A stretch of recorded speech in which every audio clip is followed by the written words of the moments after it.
সাভারের বিকেএসপির পিছনে আমার একটা জায়গা ছিল, সেটা বিক্রি করি। আমার স্ত্রীর গহনা বন্ধক রেখে আমি পোস্ট প্রোডাকশনের কাজ শেষ করেছি। আমি একটু ভয় পেয়ে গেলাম যে আল্লাহ, এই শীতে মানুষজন বের হবে, তো সন্তানের জন্য তো প্রত্যেকটা পিতা পাগলই হয়ে যায়। তখন কি কেউ জায়গা জমি ঘর বাড়ি গহনা এগুলোর দিকে তাকায়? সব কিছু বিক্রি করে সন্তানের চিকিৎসা করায় বাঁচানোর জন্য। প্রত্যেকটা পিতামাতার কাছে সন্তান হচ্ছে রাজকুমার এবং রাজকন্যা। তানভীর ভাই, আপনাকে প্রথমেই অভিনন্দন জানাচ্ছি। বছরের প্রথম সিনেমা মধ্যবিত্ত, এই মধ্যবিত্ত দিয়ে এই বছরের সিনেমা যাত্রা শুরু হলো। এই সিনেমার নির্মাতা আপনি, সো কেমন লাগছে ঠিক এই মুহূর্তে আপনার? আসলে দেখেন, অনেক কিছুই প্রথম যোগ হয়ে গেল মধ্যবিত্ত ছবির সাথে। যেমন মধ্যবিত্ত আমার প্রথম চলচ্চিত্র। মধ্যবিত্ত 2025 সালের 3রা জানুয়ারি বছরের প্রথম ছবি হিসাবে মুক্তি পেল। মধ্যবিত্ত শিশির আমার যে হিরো, তার প্রথম ছবি। মানে সব কিছু মিলে না, মধ্যবিত্তর সাথে অনেক প্রথম জড়িয়ে গেল আর কি। প্রথম এখন দর্শকদের সারায় যদি আমাদের ছবিটা প্রথম হতে পারতো, মানে সুপারহিট হতে পারতো, তাহলে আমার কাছে আরও একটু ভালো লাগতো। তো সবসময় মানে অনুভূতিটা বলবো এরকম যে আমি যখন বাসার থেকে বের হই আজকে, যে বসুন্ধরা স্টার সিনেপ্লেক্সের ছবি দেখতে যাব, তো প্রচণ্ড ঠান্ডা, মানে কান টান উড়ে যাচ্ছে আর কি, মানে বাতাস এরকম শীত। তো আমি একটু ভয় পেয়ে গেলাম যে আল্লাহ, এই শীতে মানুষজন বের হবে তো, দর্শক আসবে তো, নাকি একটা মানে একটা ভয় ধরে গেল। আর প্রথম ছবি তো একটা মনে ভয় থাকবেই।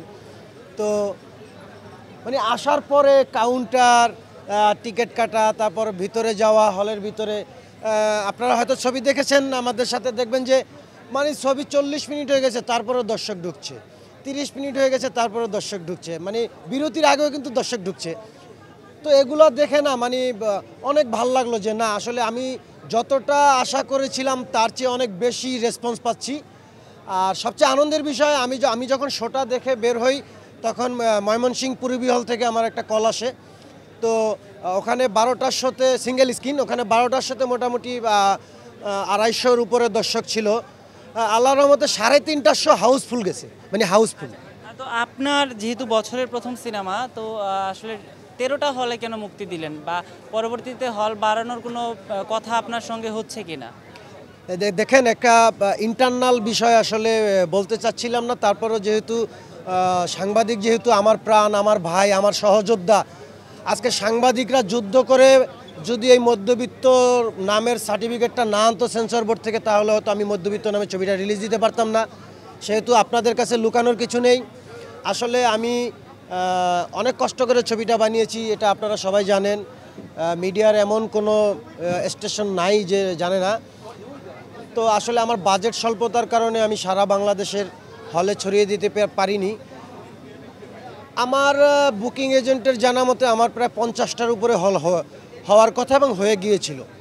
তো আমি বাজেট স্বল্পতার কারণে আসলে আমি হলগুলোতে ছবি দিতে পারিনি। আপনারা জানেন যে একটা হলে ছবি দিতে ব্যানার, পোস্টার, মেশিন ভাড়া, রিপ্রেজেন্টেটিভ, অনেক আদার্স খরচ আছে। তো আমি হয়তো বাজেটের কারণে সবগুলো হলে একসাথে দিতে পারিনি। তবে আমাদের পর্যায়ক্রমে ইনশাল্লাহ আমাদের সব হলই ঘুরবে ছবি। এই যে আপনি বলছিলেন যে আসলে সিনেমাটা বানাতে গিয়ে আপনাকে কত ত্যাগ স্বীকার করতে হয়েছে, বা আপনাকে কি ধরনের পরীক্ষার মধ্য দিয়ে যেতে হয়েছে, আমাদের সাধারণ দর্শকরা কিন্তু সেটা জানে না। যদি তাদের জন্য একটু ছোট করে বলেন কোনো একটা ঘটনা।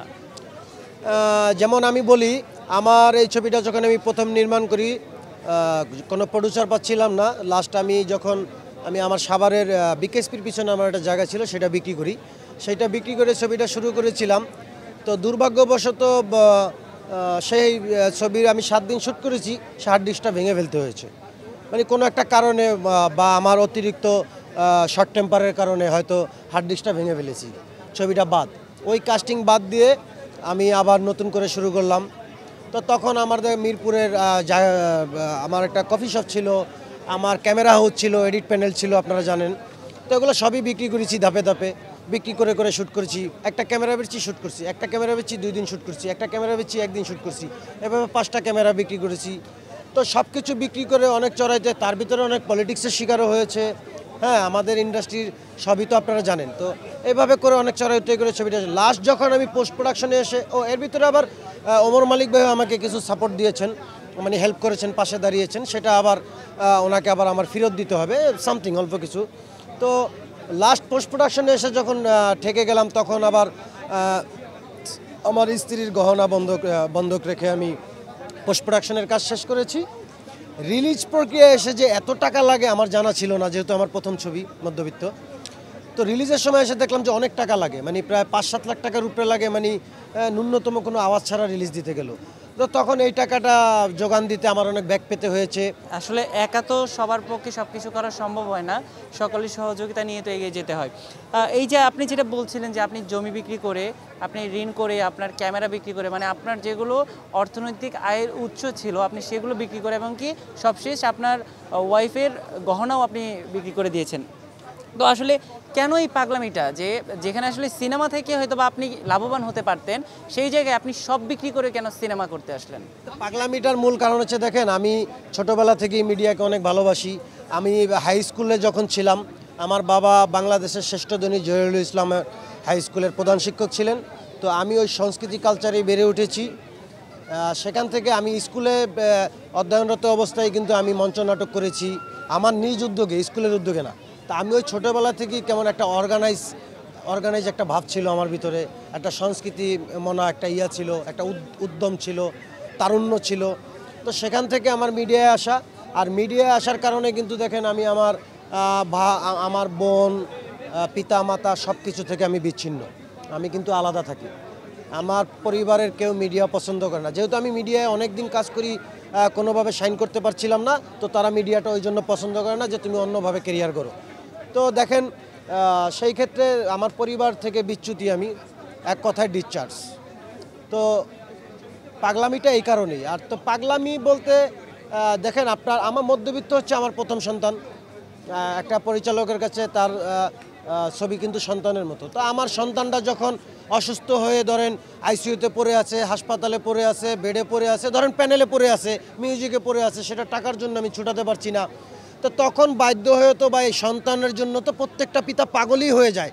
তখন কি কেউ জায়গা জমি ঘর বাড়ি গহনা এগুলোর দিকে তাকায়, সব কিছু বিক্রি করে সন্তানের চিকিৎসা করায় বাঁচানোর জন্য। তো আমি আমার সন্তানটাকে বাঁচাতে পেরেছি, আমি আমার সন্তানটাকে হাসপাতাল থেকে বের করেছি, আমি আমার সন্তানটাকে উন্মুক্ত মাঠে আনতে পেরেছি। এই কারণে সবচেয়ে বেশি ধন্যবাদ দিব এবং কৃতজ্ঞতা প্রকাশ করব আমার সাংবাদিক ভাইদের কাছে। কারণ সাংবাদিক ভাইরা ওই যে বললাম যে হেল্প না করলে আজকে মধ্যবিত্ত নামে ছবিটি রিলিজ হতো না। তানভীর ভাই, আমরা কিন্তু আপনার সিনেমার মধ্যে অনেকগুলো মেসেজ পাচ্ছিলাম যে মধ্যবিত্ত পরিবারের সন্তানদের নিয়ে তাদের বাবা মা কী ধরনের প্রত্যাশা করে, এবং বাবা মার মনে কষ্ট দিয়ে সন্তান কিছু করলে সেটা কেমন ইম্প্যাক্ট ফেলে, আমরা কিন্তু আপনার সিনেমায় মেসেজগুলো দেখছিলাম।